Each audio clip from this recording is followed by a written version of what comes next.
Are you a bit unsure of some of the rules of lacrosse, but you want to watch some on TV? You've come to the right place. Let's talk about some of the rules of the field, some general terms maybe you're going to hear in the broadcast. First, let's start with the basics. Lacrosse uses a hard rubber ball. Boy, that thing can hurt when it hits you going real fast. That hard rubber ball is then utilized with long-handled sticks that we call lacrosse sticks, or some people may refer to them as the crosse.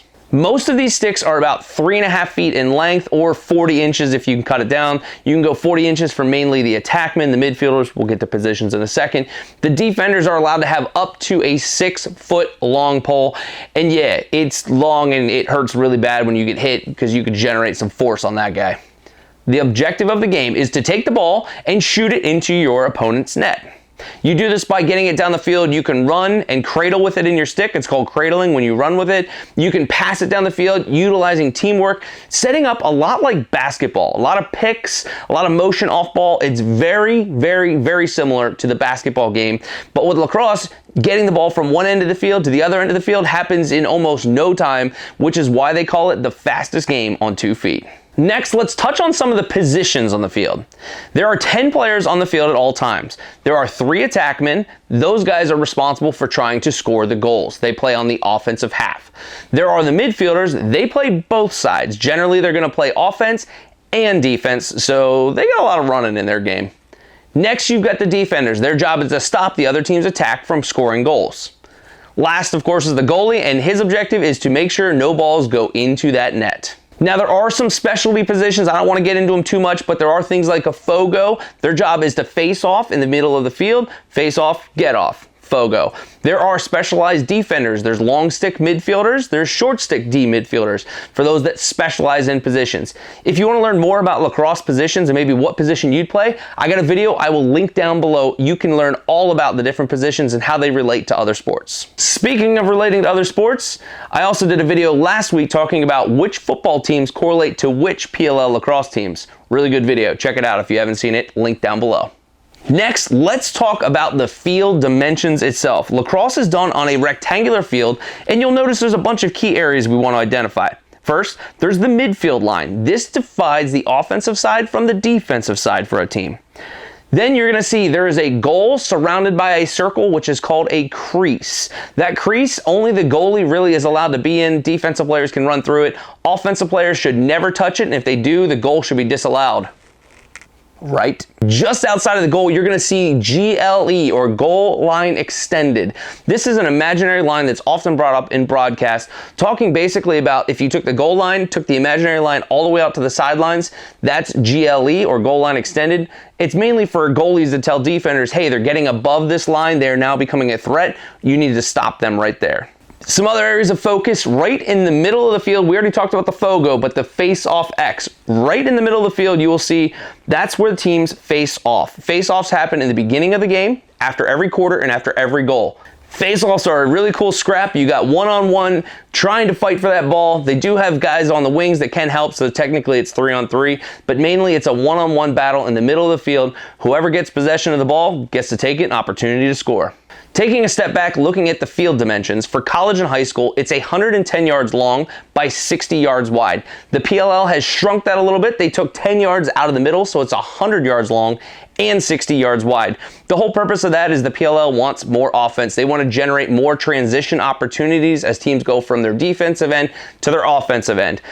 Speaking of that transition from the defensive end to the offensive end, in lacrosse we call that clearing the ball. When you transition from your defensive side all the way to the offensive side, that is called clearing. You'll hear about clear percentages. They're clearing the ball. That just means they're taking it from their defensive end, trying to get it to the offensive side. On the professional field, you will see there is a 2-point arc on the field. It's 15 yards above the goal and 13 yards basically on the wings. In college and in high school, you do not have 2 points. Everything's 1 point. Pro, you have the option for the 2-bomb. It's pretty awesome. 2-bomb is good. Staying on that offensive end, a position that's often referred to on the field is X. X is the spot behind the goal. Okay, so Yes, you've got the face-off X in the middle of the field. Pretend like you don't know that for a minute. When the ball is in possession of a team on the offensive side of the field, they're going to often refer to a position of X. X, again, is behind the goal. This is typically where your attackmen, your playmakers set up, get ready to set up the play. This is kind of unique in lacrosse. Hockey, you can go behind the goal as well. But in lacrosse, a lot of teams like to set things up behind the goal because the goalie has to turn around, watch the ball, and then turn back to where the shooters are going to be coming from. It's a great place to set up and begin your offense. You'll see a lot of teams throwing the ball to X to get things started. Not only does the lacrosse field and maybe some terms on the field be a little unique, we also have some special rules. Let's hit on the most important ones. First is the fouls. There are two types. There are personal fouls and there are technical fouls. Personal fouls are when you're going to see that ref launch that yellow beanbag flag onto the field. That means that team is about to go down an individual. There's going to be a power play. They're going to have to sit in the sin bin or the penalty box, whatever you want to call it. But there's going to be a situation similar to hockey where we take one person off the field because they did something wrong. But most of the fouls occur within 30 seconds to 2 minutes, depending upon how egregious the issue is. Real quick on the offsides rule, I did actually have a video to this, so check out that link down below if you want to learn more. But basically, you are only allowed to have 6 players in your offensive half, 7 players in your defensive half, 6 plus the goalie. If you have more than that, tweet offsides. It could be a penalty flag or it may just be a change of possession. Depends upon if the opposing team has the ball or not. Opposing team has the ball, it's a flag, it's a penalty. You have the ball and you're offsides, it's just a change of possession. Check out that video below if you want to learn more. Next is a shot clock. We have a shot clock in college and professional lacrosse. In college lacrosse, it's an 80-second shot clock. When your team gathers possession, you have 80 seconds to get it over the midline, over to your offensive half, and you need to get a shot off. If there is a reset, that resets to 60 seconds. How do you get a reset? If you hit the goalie or you hit the pipes, the frame around the goal, then you will get a 60-second reset. In pro lacrosse, the PLL, it is much faster because, again, they want more offense, they want more shots, they want more highlights, and boy, do they deliver on that. On the pro field, the PLL, it is a 52-second shot clock. On reset, a new change for this year, it is a 32-second shot clock. So these teams got to move fast as soon as they gain possession in order to get a shot off, a quality shot off in time. And I'm going to end with my favorite rule in lacrosse. It is the out of bounds on a shot rule. When an offensive team shoots the ball, whoever is closest to the ball when the ball goes out of bounds retains possession or gets possession.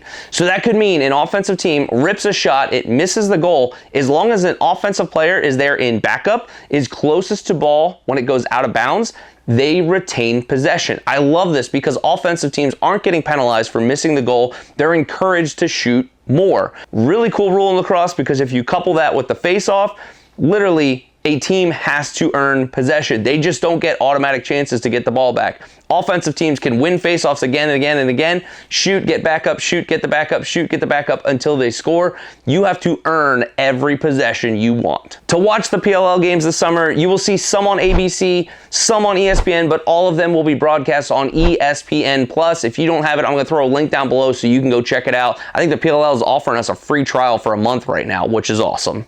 So there you have it. If you learned something today, please hit the like button. If you haven't subscribed, please hit that subscribe button as well. I hope you learned more about understanding the rules of the game, some of our key terms. Hopefully you're going to be more educated as you watch lacrosse games now. It is a fantastic sport, and the PLL is doing a great job to create some jaw-dropping highlights game after game after game. Enjoy the PLL this summer. Thanks for stopping by. As we say around here, don't forget the little things.